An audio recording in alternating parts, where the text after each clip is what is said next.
My name is Felice, and I'm the Happy Star Wars guy. And as mentioned last week, if we were going to have a trailer last Monday, I was going to review that. But there wasn't. It's supposedly tomorrow night. I guess it's one way to get really hardcore geeks like me watching football, because, yeah, I'm going to wait until it comes out on the internet because really, I don't like football. so, um, anyway, today I want to talk about Attack of the Clones. Attack of the Clones was a really good movie in my opinion overall. I will admit the love scenes seemed a bit forced. Anakin was really creepy in the beginning. And other than that, their acting could have been tweaked a little bit.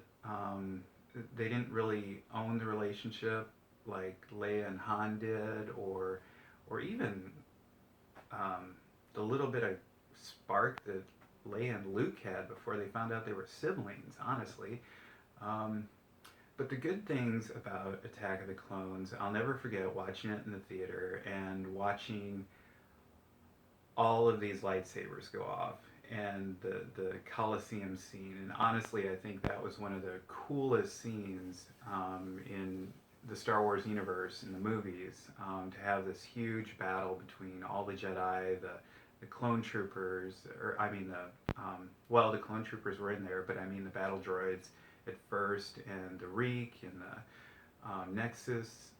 Nexu, and I can't remember the other guy's name, but that was really cool.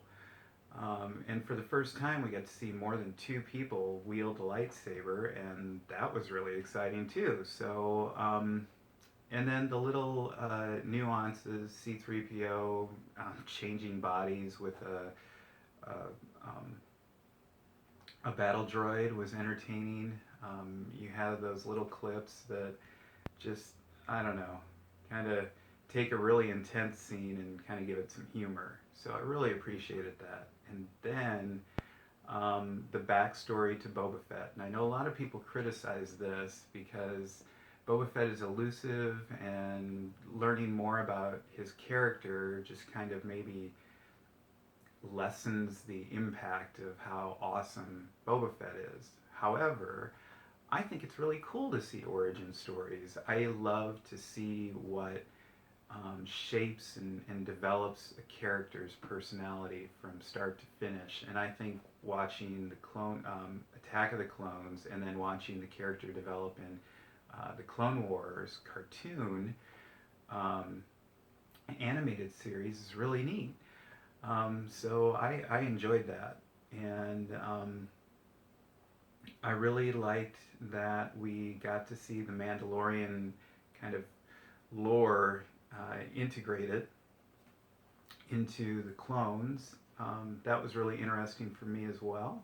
And then, of course, if you watch the Clone Wars animated series, you get to see more on the Mandalorian backstory, sort of.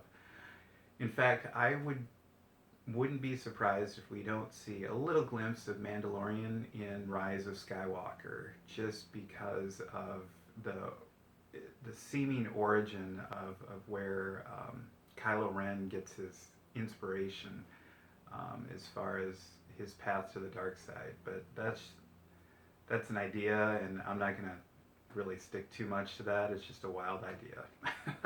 I'm not gonna get all excited, but the other thing that's really awesome about Attack of the Clones was watching Yoda wield a lightsaber. That to me was the highest point of the movie. That was awesome.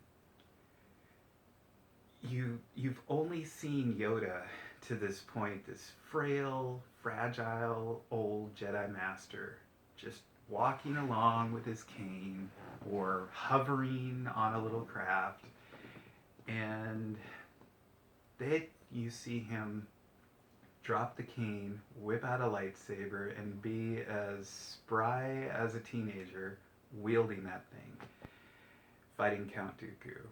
That was awesome. And then after that, it just kind of nice transition into the next movie.